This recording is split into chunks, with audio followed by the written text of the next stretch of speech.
You know, with the warm weather coming on, or in my case in South Georgia, the hot weather, it's been up in the mid 90s during the day. Um, a lot of us like cold drinks.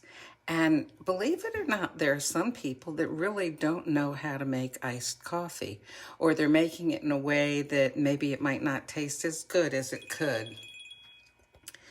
So I'm going to show you what to do that will really improve it. So I have here, this is like a 24-ounce Tervis cup. And I've got, let me show you.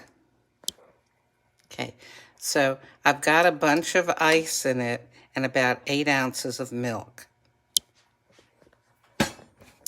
Now, I've already had a cup of coffee today, and I don't want to overdo it on the caffeine.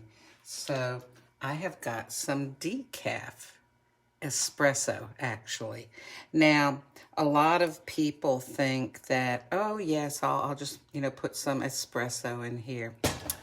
When you're making a great big cup of iced coffee or glass of iced coffee, you're going to want to have extra room because that, room for the ice. And like I said, I've got about 8 ounces of milk in here. It looks like a lot more because it's in there with the ice. And then I'm not just going to put one of these capsules in. I'm going to run 2 capsules in.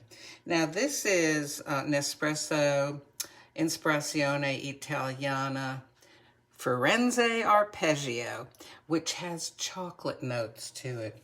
So what I'm going to do is I've got some Jordan skinny syrups. This is chocolate caramel truffle. But, you could put in some Hershey's cocoa or some other kind of chocolatey thing, maybe chocolate syrup. So they even make calorie-free chocolate syrups. Walden Farms makes some. Okay, so I've got my milk, my ice. I've got some chocolatey syrup in here, which is sweetened, okay? It's artificially sweetened with sucrose. Sucrose? Let me look at this label. Okay. Oh, this one is not sweetened with, oh yeah, sucralose. Sucralose. Sucrose is sugar, would have calories. Sucralose, no. Okay, so I'm going to go ahead, oh, look at this. I'm going to have to move this to the edge here so I can hold my glass underneath it, because this is made for using with cups like this big or even half that size. Okay, so here we go with the first espresso, righty. And of course, you can do this in any order that you want to, but I find that it just kind of comes out a little creamier if you add the milk first and then the coffee. Now, I do put the ice in. That's the first thing I put in the glass because, if you put it in afterwards, it's going to splash everything up at you. Okay, now, a second capsule. Remember, this is a decaf, so I can do as many capsules as I want. There's only about anywhere from 3 to, usually it's 3 to 4 milligrams of caffeine. Sometimes, like a cup of decaf coffee will have as much as 12 milligrams. Okay, but this, actually, you know what? Let's look at this a minute. I'll show you something. Okay, so look at this. Arpeggio decaffeinated, less than 2 milligrams.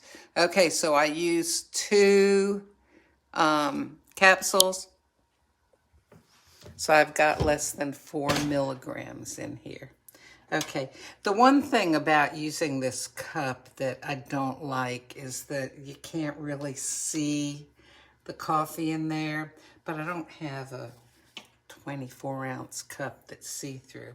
Well, anyway, you need to make sure to give it a stir to get the coffee and the milk and the sweetener all mixed up. Now, if you are using sugar, Then you're going to want to extract your espresso right on top of the sugar so that it'll mix up. Because you know how sometimes if you have something with ice, those sugar granules don't want to dissolve in. Okay, now, okay, you can drink it like this or you can pop a straw in. And you know, these days, you don't have to get those disposable straws, plastic or even paper that you're always throwing away. They make ones made out of silicone so that they sort of wrap together, and then when you wash them, you can sort of run your finger up and down them or even put them in the dishwasher to get them clean. They're reusable. My daughter uses them with her little kids, and she says they are working out great. So, and you know, it's not good to have these plastic straws going out into the lakes and rivers and oceans. It's very, very bad. Anyhow, that's not what I'm here for. I'm here for iced coffee. Just the right amount of espresso in that milk with the ice. Another reason that I use 2 capsules in here is because this ice is going to be melting. And to me, anyway, it still tastes good as it gets more diluted from the ice melting. Now, you know, if you like really stronger iced coffee, you might want to use 3 capsules. But I'm one who, even in 8 ounces of milk, if it's hot, I'll put 1 capsule. And that's often enough for me. Strong enough coffee flavor. But, you know, I got the 8 ounces of milk. I've got the syrup in here. I've got all that ice. So 2 capsules works out better. So that's a way that you can make a satisfying glass of iced coffee. And remember, you want to make it big enough so that you have enough to enjoy, because that ice is going to displace a lot of the volume that would normally be taken up by the liquid. So often I've seen people make iced coffee. They put in all this ice, and by the time they've put in the coffee and the milk, they give a few sips, and the liquid is gone.